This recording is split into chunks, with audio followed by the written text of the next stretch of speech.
everyone, and welcome back to the Papa Got a Brand New Interview series. Today is our finale interview. We have a very special guest, the owner of Drunk or Late team in KFL, as well as the KFL commissioner, Mr. Jonathan Knorr. John, thank you very much for joining us today. How you doing? Thanks for having me. Absolutely. We always appreciate you coming down and answering a few questions for us. For starters, let's have you talk about a prolific season that you have had.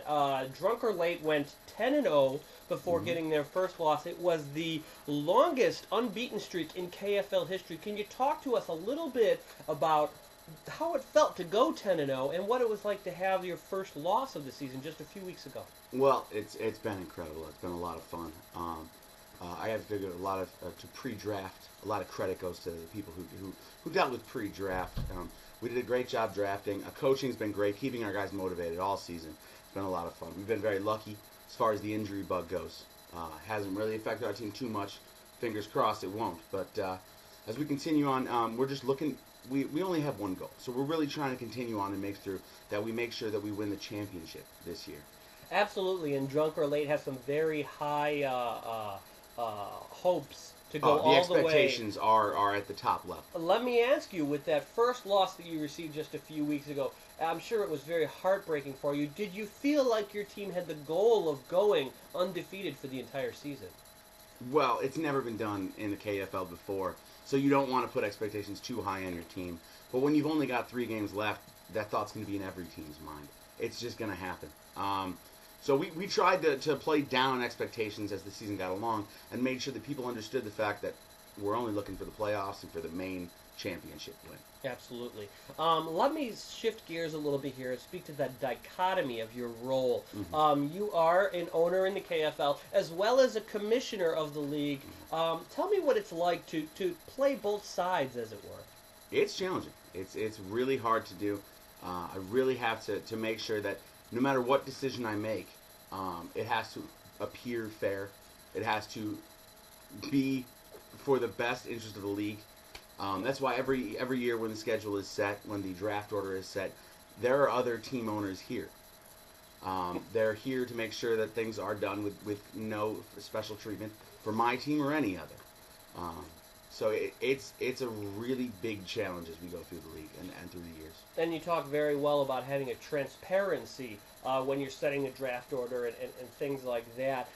Would it surprise you to know that some of the owners that we've interviewed in this series had negative connotations about a commissioner owning a team in the league, and one even accused you of cheating, changing stats to make sure that you won a game? How do you respond to something like that?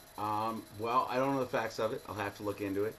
We'll send out a special review to make sure that everything is happening. Not only of my team, but we'll interview the team owner who had said whatever was said. Personally, I'll say I don't know of anything that's happened in that way. I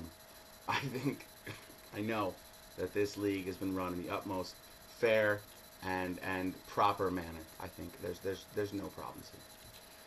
It's good to hear you say things like that. Let me talk to you about a couple of specific issues that have come up that I want to bring to your attention.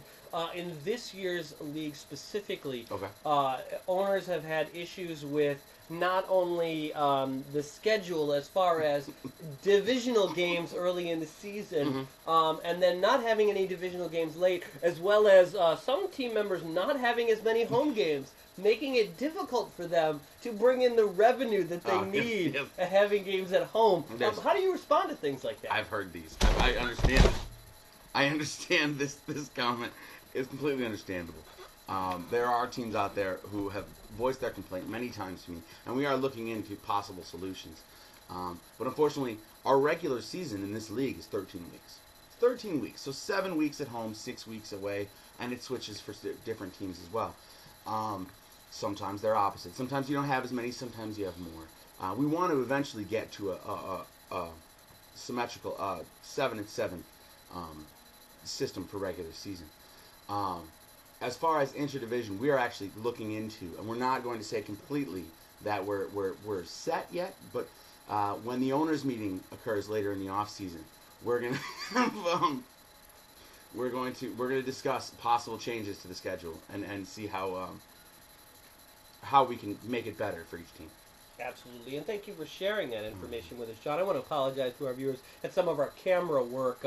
We know that these are very serious interviews, and occasionally we have some technical difficulties, but we do our best. John, we appreciate you spending some time with us. I have just one more question before we go. As the KFL goes into the playoffs, can you tell us a little bit more about teams that you hope to play, teams that maybe you have a little bit of anxiety about playing, a little apprehension about playing in the playoffs, and how you feel, how important it is to get that bye week in the playoffs? Well, I can say personally, I'm very pleased to see that the playoff race is still wide open. Personally, as a commissioner of the league, I'm very happy to see there's still competition going on throughout the league. Personally, there are a lot of teams that we've already played that we will see again, we think. We're not positive about the matchups, but we're looking forward to see any team that comes along. As a team, we feel like we've built the best roster, and we've come together as a team to really perform and play at the best. We feel like we're playing our best football at the right time of year. So I think really anybody who comes along, we're ready to go. And we hope that we can perform as well as needed to win on every single matchup. Jonathan, we appreciate your time. Continued wish you luck in the KFL, so long as, of course, you're not playing me. Okay. Well, thank you very much. Thank you for having me. Thank you very much. Drink all day, play all night. Let's get it poppin'. I'm in Miami, bitch. Drink all day, play all night. Let's get it poppin'. I'm in Miami, bitch. Get your hands up. Put that ass up.